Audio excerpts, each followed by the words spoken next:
আসসালামু আলাইকুম।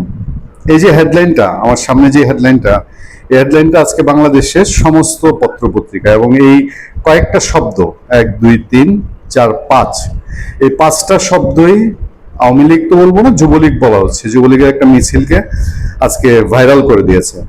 সামনে আসবি না, মাইরা ফালামু। এই কথাটা খুব অ্যাগ্রেসিভ, হুমকিদায়ক নিঃসন্দেহে, কিন্তু অ্যাগ্রেসিভ এবং হুমকিদায়ক হলেও এই পাঁচ শব্দই আজকে বাংলাদেশে যুবলীগের একদম ক্ষুদ্র মিছিল। কারণ আওয়ামী লীগ যুবলীগের লোক সমর্থন যদি চিন্তা করেন, তাহলে এই 100-200 মানুষের মিছিল তেমন বড় কোনো মিছিল না, কিন্তু সেই মিছিল থেকে এই কথাটা বলা হয়, একদম সারা বাংলাদেশে একটা হুলস্থুল অবস্থা। দেখেন, একদিকে 23শে জুন কেন্দ্র করে, 23শে জুন কি হতে পারে, আওয়ামী লীগ তার প্রতিষ্ঠাবার্ষিকীতে নিজে কোনো কর্মসূচি ঘোষণা করেনি। সোশ্যাল মিডিয়ায় বা কোনো প্ল্যাটফর্মে আওয়ামী লীগ কোনো কর্মসূচি দেয়নি। কর্মসূচি না দেওয়ার পরও তার এই 23শে জুনকে নিয়ে হই হই রই রই অবস্থা। কি হয়েছে? প্রতিপক্ষ, যদি বলি সরকার, যদি বলি বিএনপি, যদি বলি জামাতে ইসলামী, যদি বলি এনসিপি, তারা সকলেই এই 23শে জুন কিছু হবে না, আওয়ামী লীগ কিছু করতে পারবে না, ধর আওয়ামী লীগ কই, আওয়ামী লীগের খবর নেই, আওয়ামী লীগ মাঠে নামতে পারবে না, কিন্তু তারাই কিন্তু নিজেদের প্রস্তুতি 23শে জুন নিয়ে নিচ্ছে।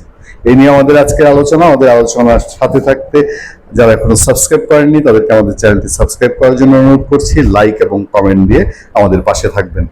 দর্শক, আওয়ামী লীগের এই মিছিল এখন শুধু আর মিছিলে নেই। আমি গত কয়েকদিন ধরেই বলছি, এখন আওয়ামী লীগ আর মুখ লুকিয়ে মিছিল করে না, এখন আর হেলমেট পরে মিছিল করে না, এখন আর মাস্ক পরে মিছিল করে না, তারা প্রকাশ্যে মিছিল করে যাচ্ছে।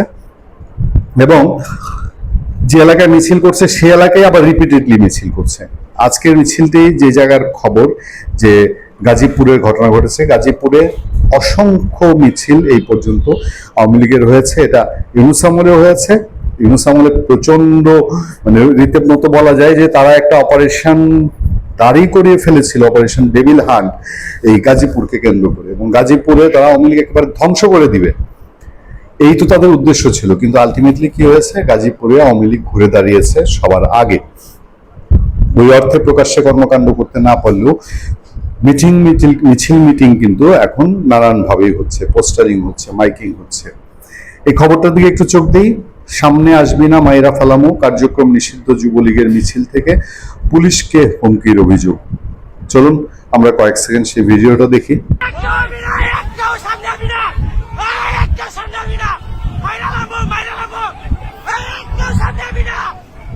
সেই খবরটাই বলা হচ্ছে, কার্যক্রম নিষিদ্ধ যুবলীগের ব্যানারে গাজীপুর মহানগরে এক মিছিল থেকে পুলিশ সদস্যদের লক্ষ্য করে হুমকিমূলক বক্তব্য দেওয়ার অভিযোগ উঠেছে। ছড়িয়ে পড়া মিছিলটিও যাচাই করছে বাসন থানা পুলিশ। এবার সেই বাসন থানা পুলিশের আপনারা দেখতে পাচ্ছেন যে মিছিলটি যাচ্ছে, এবং মিছিলে লোকসংখ্যা যে খুব বড় তা নয়। কয়েকজন পুলিশ হয়তো ঘটনাস্থলে কাছাকাছি 2-4 জন পুলিশই ছিলেন, যে কারণে পুলিশ উদ্দেশ্য করে তারা এই বক্তব্য দিচ্ছেন।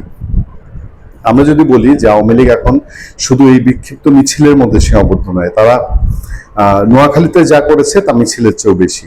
নোয়াখালীতে পুলিশের নাকের ডগায় তারা মিছিল করেছে, এবং সেখানে হুমকি দেওয়ার প্রয়োজন পড়ে নাই, কারণ এত বেশি লোক ছিল মিছিলে যে পুলিশের পক্ষে সেটা বাধা দেওয়ার আর সাহস হয় নাই। নোয়াখালীতে তারা আবার বিএনপির সাথে বিবাদে জড়িয়েছে। ঢাকায় সবচেয়ে নাড়া দেওয়া মিছিলগুলোর মধ্যে এই সপ্তাহে সেই মিছিল করেছে তেজগাঁয়ে।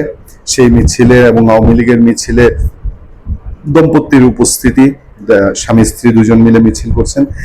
প্রতি মুহূর্তেই এটা একটা কোনো না কোনো ভেরিয়েশন আসছে। ফলে নিঃসন্দেহে বলা যায় যে আওয়ামী লীগকে যে অপ্রাসঙ্গিক মনে করে এনসিপির নেতারা বা এনসিপির মুখপাত্র আসিফ মোহাম্মদ সজীব ভুঁইয়া, সেই অপ্রাসঙ্গিক আওয়ামী লীগ যে আর অপ্রাসঙ্গিক নাই, এটা বলতে বোধহয় আর দ্বিধা নেই। ভালো থাকবেন, সুস্থ থাকবেন। আপনাদের সাথে আমি আতিক রহমান, পূর্ণিয়া।